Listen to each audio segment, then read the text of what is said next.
Hey guys. So Kate Canterbury months ago recommended Pull Me Close by Sidney Halston, saying you guys need to read it. This is one of the best books I've read this last year.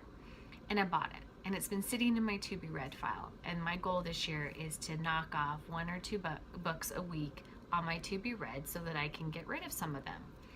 It's really nice when some of them have audiobooks because I can do a lot of audiobooks while I'm working.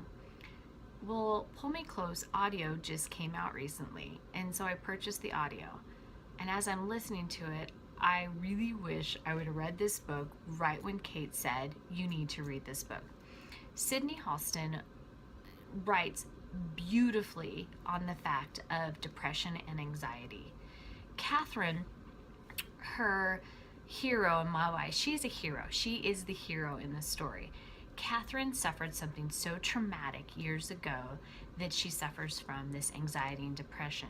She cannot leave her home because her leaving causes so much of the anxiety and the fear that she felt so many years ago.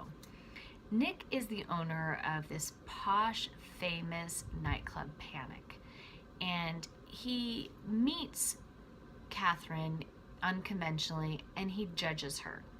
And that really affects Katherine. She's like, don't judge me. I'm not a drug addict. This is something more. But she doesn't really tell him. And over time, she does peel back those layers and she starts telling him. He starts peeling back his own layers and figuring out what really is wrong with her. And they end up getting this friendship that has turned into something more. He studies her issues. He studies depression. He studies PTSD. He studies the panic attacks, which mirrors similar to somebody on a drug overdose. And he wants to help her. So he is her rock through this whole thing of her transforming from being so afraid to finally attacking her fears head on. And this book, the suspense, the emotions, the love, has it all. And I cannot wait for book 2, which is not Katherine and Nick's story, but just more to this Panic series, because I loved her writing style.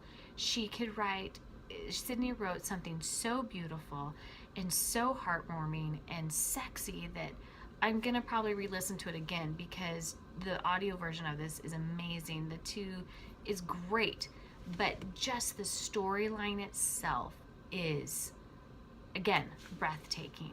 And Katherine really is my hero because she fights through something that is so hard for her and debilitating, and Nick is her rock. He pulls her close, he holds her and helps her fight through this. They struggle.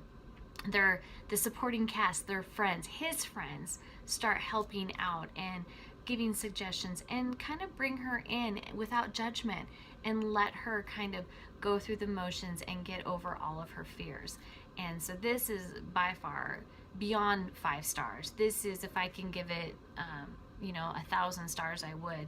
And anybody that has suffered from anxiety and depression, there's hope for you and there's help for you. So this book has all of that. Has the love, lust, suspense, you name it, it has it all. Amazing. I can't wait to read more from this author. And thanks, Kate, for the recommendation. Talk to you later. Bye.